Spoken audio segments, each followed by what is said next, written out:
नमस्कार। आपका अखबार के YouTube चैनल पर आपका स्वागत है। मैं हूं प्रदीप सिंह। पश्चिम बंगाल की मुख्यमंत्री ममता बनर्जी बहुत चालाक है, बहुत चतुर राजनेता है।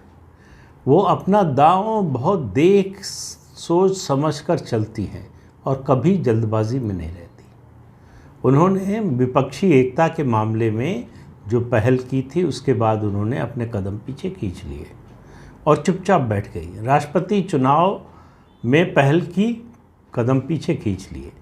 यशवंत सिन्हा को पश्चिम बंगाल में चुनाव प्रचार करने भी नहीं आने दिया। फिर उपराष्ट्रपति के चुनाव में कांग्रेस के उम्मीदवार को वोट देने से मना कर दिया। अब इस सब के बीच में ये चर्चा ये हो रही थी कि उनकी बीजेपी से कोई साठगांठ हो गई। बीजेपी ने उनको धमका दिया है या डरा दिया है या और कोई बात हो गई है। मैं बार बार इस बात को कहता हूँ कि बीजेपी और उनके बीच में कुछ तो हुआ है। क्या हुआ है मालूम नहीं, लेकिन अभी उसकी बात नहीं कर रहा हूँ। अभी बात कर रहा हूँ उन्होंने जो दांव खेला है अभी, और एक तरह से उन्होंने कह दिया है कि खेला तो हम ही करेंगे। और इतना बड़ा झटका दो लोगों को दिया है। एक व्यक्ति को जोर का झटका धीरे से और एक को जोर का झटका ज़ोर से ही दिया, बहुत ज़ोर से दिया। तो पहले जिसको जोर का झटका बहुत ज़ोर से दिया है उसकी बात कर लेते हैं, और उस व्यक्ति का नाम है राहुल गांधी। राहुल गांधी कांग्रेस अध्यक्ष फिर से बनने का मन बना रहे हैं। राहुल गांधी पर दबाव है, और राहुल गांधी पर दबाव केवल ये नहीं है कि वो फिर से जो है अध्यक्ष बने। उनके ऊपर सबसे ज़्यादा दबाव इस बात का है कि अब वो दिन लद गए जब वो पद पर नहीं रहेंगे और पद के सारे अधिकार उनके पास रहेंगे। इस पर सवाल उठने लगे। राहुल गांधी की मुश्किल यहाँ से शुरू होती है। उनको कोई एतराज़ नहीं है कि अध्यक्ष कोई भी बने। उनको सिर्फ इससे मतलब है कि अध्यक्ष के अधिकार उनके पास होने चाहिए। और अब जो पार्टी में अंदरूनी स्थिति, बाहर से जो दबाव है उसकी तो छोड़ ही दीजिए बात, अंदर से जो हो रहा है कि भाई अगर आपको अधिकार चाहिए अध्यक्ष पद का, तो आपको अध्यक्ष पद पर बैठना भी पड़ेगा, उसका काम भी करना पड़ेगा, और 24/7। अब आप देखिए कई मामलों में राहुल गांधी संकेत देते हैं कि वो क्या करने वाले हैं।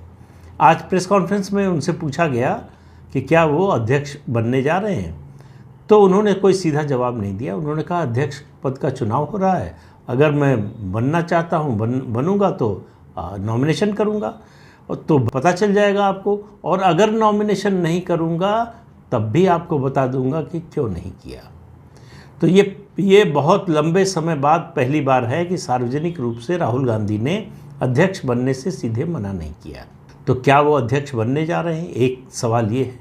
दूसरा सवाल, राहुल गांधी भारत जोड़ो यात्रा के जरिए फिर से अपनी लीडरशिप को पार्टी के अंदर, उद्देश्य है पार्टी के अंदर इस्टेब्लिश करना, दिखाया ये जा रहा है कि वो देश से संवाद करना चाहते हैं, संपर्क करना चाहते हैं, लेकिन डर भी रहे हैं कि सफल न हुए तो, नाकामी हाथ लगी तो, और जिसकी संभावना बहुत ज़्यादा है, उनके फेल होने का परसेंटेज जो है या फ्रीक्वेंसी जो है वो बहुत ज़्यादा है।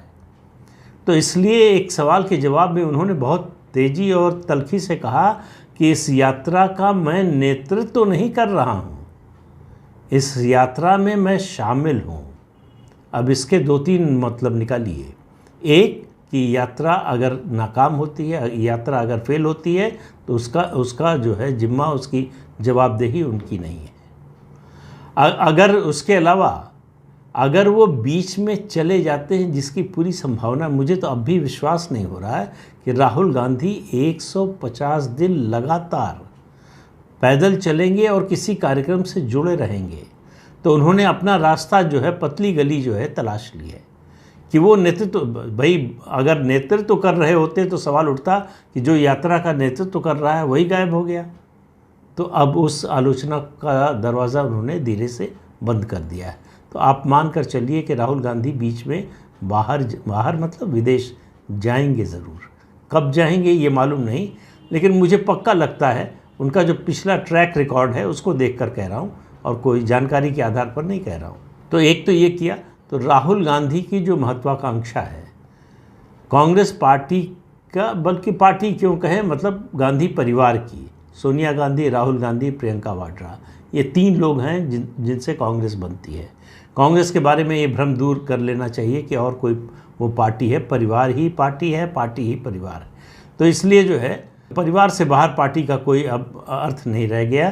तो इसलिए राहुल गांधी की महत्वाकांक्षा उनसे ज़्यादा सोनिया गांधी की महत्वाकांक्षा कि बेटा एक दिन प्रधानमंत्री बने, उसको पलीता लगा दिया है ममता बनर्जी ने। उन्होंने विपक्षी एकता की बात करते हुए, देखिए नीतीश कुमार 3 दिन दिल्ली में रहे, वो चुपचाप बैठी रही, कुछ नहीं बोली। नीतीश कुमार लौट गए तब उन्होंने जो है बयान दिया। उन्होंने कहा कि लोकसभा चुनाव में विपक्षी एकता में वो रहेंगी यानी टीएमसी, नीतीश कुमार यानी जेडीयू, तेजस्वी यादव यानी आरजेडी, और उसके अलावा उन्होंने 2 और नाम लिए, जेएमएम झारखंड मुक्ति मोर्चा हेमंत सोरेन और अखिलेश यादव समाजवादी पार्टी। तो आप इस कॉम्बिनेशन को समझिए, इस कॉम्बिनेशन को समझिए। ममता बनर्जी ने इसमें कांग्रेस का नाम भी नहीं लिया। कांग्रेस विपक्षी दलों में सबसे बड़ी पार्टी है, एकमात्र पार्टी है राष्ट्रीय स्तर पर जिसका कुछ वजूद है विपक्ष में। इसके बावजूद उन्होंने कांग्रेस का नाम भी लेने की ज़रूरत नहीं समझी। तो झटका जो है ये कांग्रेस और सोनिया गांधी के लिए है। उससे पहले वो उपराष्ट्रपति चुनाव में कांग्रेस के उम्मीदवार को वोट देने से मना करके झटका दे चुकी है। तो उनकी लाइन बड़ी साफ और बड़ी कंसिस्टेंट है। वो नीतीश कुमार की तरह नहीं है। उनकी क्रेडिबिलिटी बीजेपी के विरोध के मामले में नीतीश कुमार जैसी नहीं है। ये बात मैंने आपको कल कही थी कि ममता बनर्जी की क्रेडिबिलिटी भाजपा विरोध में इस समय देश में जितने मुख्यमंत्री हैं या नेता दिखाई दे रहे हैं उनमें सबसे ज़्यादा है, शरद पवार से भी ज़्यादा, या कहें अरविंद केजरीवाल से भी कुछ मामले में ज़्यादा। अरविंद केजरीवाल के बारे में आप और कुछ भी कह सकते हैं, कंसिस्टेंसी से उनका कोई लेना देना नहीं है। वो कब किधर पलटी मारेंगे, किस तरफ हो जाएंगे, कौन सा स्टैंड ले लेंगे, किसी को मालूम नहीं। उनकी कोई विचारधारा नहीं है, उनकी कोई सोच नहीं है।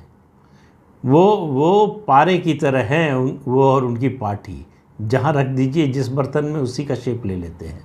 तो आप उनको राष्ट्रवादी भी बता सकते हैं, राष्ट्र विरोधी भी बता सकते हैं, आप उनको लेफ्टिस्ट भी बता सकते हैं, आप उनको राइटिस्ट भी बता सकते हैं। तो जो चाहें आप जैसे चाहें उनको देख सकते हैं। तो नाम तो अरविंद केजरीवाल का भी नहीं लिया। विपक्ष में एकमात्र रीजनल पार्टी है जिसकी 2 राज्यों में सरकार है, लेकिन ये नहीं कहा कि ये गठबंधन बनेगा, हम लोग साथ आएंगे।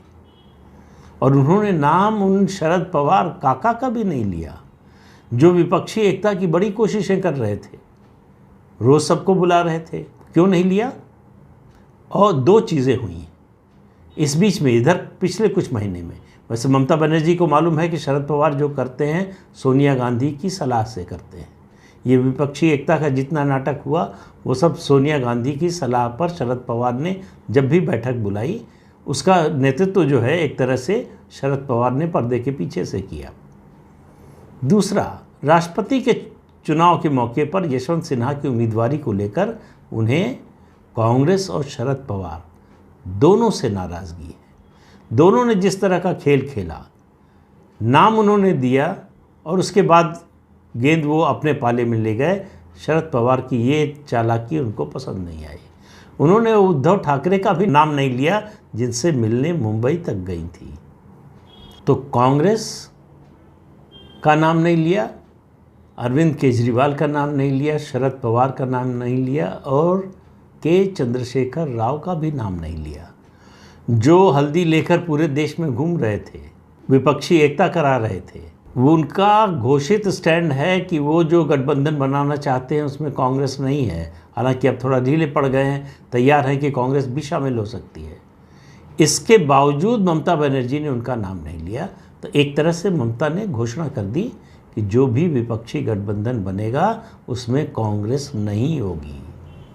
तो समझिए कि उस गठबंधन का कोई मतलब नहीं रह जाएगा। मैं कोई कांग्रेस का प्रशंसक नहीं हूँ। कांग्रेस जिस हालत में है कोई अच्छी हालत नहीं है। ये जिस हालत में है उससे और बुरी ही होने वाली है 2024 में। इसके बावजूद कांग्रेस सबसे बड़ी पार्टी होगी लोकसभा में 2024 में भी, इसमें कोई ज़्यादा शंका नज़र नहीं आती। दूसरी बात, मैंने जो शुरू में कहा कि 2 लोग हैं जिनको झटका लगा है, एक को जोर से और दूसरे को जोर का धीरे से झटका लगा है नीतीश कुमार को। नीतीश कुमार इस समय व्यूह रचना कर रहे हैं कि कैसे वो प्रधानमंत्री पद के उम्मीदवार बन सकते हैं। कि मैं तो रेस में हूँ नहीं, मैं शामिल नहीं हूँ इस दौड़ में, मैं तो केवल विपक्षी दलों को एक करना चाहता हूँ, बीजेपी को हराना चाहता हूँ। एक महीने पहले तक जो बीजेपी के साथ था वो बीजेपी को हराने की बात करेगा, कौन मानेगा। तो ममता को पता है कि नीतीश कुमार की क्रेडिबिलिटी, विश्वसनीयता, साख उनकी बीजेपी विरोध के मामले में ज़ीरो है और उन पर भरोसा नहीं है किसी को कि वो कब पलट जाएंगे। लालू प्रसाद यादव ने ऐसे ही पलटू राम का उनको खिताब नहीं दिया था, तो उन पर कब पलटेंगे आप याद कीजिए। मैं इसलिए इस बात का जिक्र बार बार करता हूँ, याद कीजिए मायावती यानी बहुजन समाज पार्टी की मुखिया मायावती और बीजेपी का अलायंस हुआ। 14-15 साल तक उत्तर प्रदेश के लोग ये भरोसा करने को तैयार नहीं थे कि बीजेपी और बीएसपी का चुनाव के बाद फिर से अलायंस नहीं हो जाएगा। नहीं हुआ उसके बाद, लेकिन उसके बाद भी लोग मानने को तैयार नहीं थे। तो ये जब एक बार साख गिर जाती है, विश्वसनीयता चली जाती है, फिर लोगों का भरोसा जमना बहुत मुश्किल होता है। दूसरा, ममता बनर्जी को मालूम है कि नीतीश कुमार कुछ भी कह लें, कुछ भी कर लें, किसी से भी मिल लें, वो अपने प्रदेश से 12, 14, 15 इससे ज़्यादा सीटों पर चुनाव भी नहीं लड़ पाएंगे। जीतने की तो बात ही छोड़ दीजिए। ममता बनर्जी 42 सीटों पर लड़ेंगी। उनको मालूम है कि ये जो नाम लिए हैं उन्होंने अपने गठबंधन के साथियों में, उनमें सबसे बड़ा दल उन्हीं का होगा।